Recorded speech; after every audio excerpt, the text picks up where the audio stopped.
Hello guys, good evening. Nandito tayo ngayon sa SM North. Grabe, mag-alas 8 pa lang. Ay, alas 8 na ata.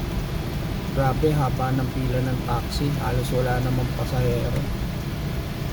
Isipin mo, yung pila ng taxi napakahaba. Napakahaba ng pila ng taxi. Halos kawawa talaga yung mga taxi driver ngayon. Pinatay na ng Joyride, Move It, saka Angkas. Sila na hari ngayon. Halos yung mga taxi driver wala, hirap na sa biyahe. Napakahaba ng pila. Ayan o, pila ng taxi yan. Isipin mo yung mga taxi driver ngayon, hindi na nila malaman kung paano sila kikita at kung paano sila makakakuha ng pasahero. Kailangan nila pumila sa napakahabang pila para lang magkaroon lang sila ng pasahero. Kung sa tutusin lang, ako nakadalawang ikot na ako eh. Ayan, tignan mo, makikita mo haba ng pila dyan. Ayan, pila yan. Pila yan ng mga taxi. Ayan yung taxi bay. Magmula yan dun, grabe. Haba ng pila yan, di ba? Isipin mo yung mga taxi driver. Kung sa tutusin lang, halos hindi na kumikita yung mga yan. Tsaga-tsagaan lang talaga sila. Ayan, haba ng pila yan. Nagkaanan natin. Haba yan, hanggang doon yan sa dulo. Ako kasi hindi naman ako pumipila sa mga ganyan kasi naka-grab taxi ako. Kaya kahit pa paano hindi ko rin naman kailangan pa pumila ng ganyan. Sa totoo lang guys, hindi talaga ako pumipila sa taxi bay. Ayan yung side, yung kabila. Tapos eto naman yung kabila. Pangalawang taxi bay, pangalawang pila ng taxi bay. Ayan. Haba niyan. Kung sa tutusin lang, pwede ko dumugtong. Sige, dudugtong na lang ako. Para kahit pa paano, baka may ma-interview tayo rito ng taxi driver na kagaya ko.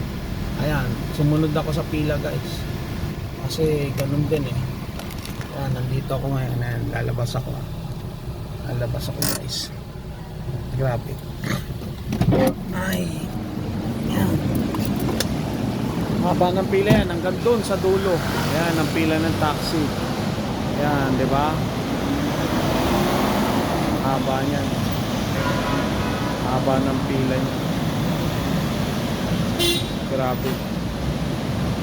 Haba ng pila na. Ayan, dito ako. Ayan yung taxi ko guys.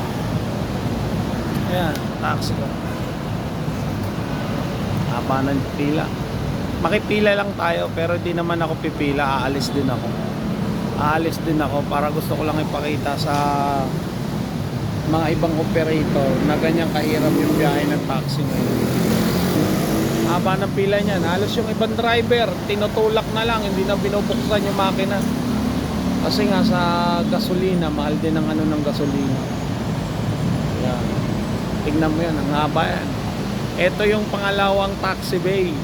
Tapos meron doon sa kabila may pangatlong taxi bay.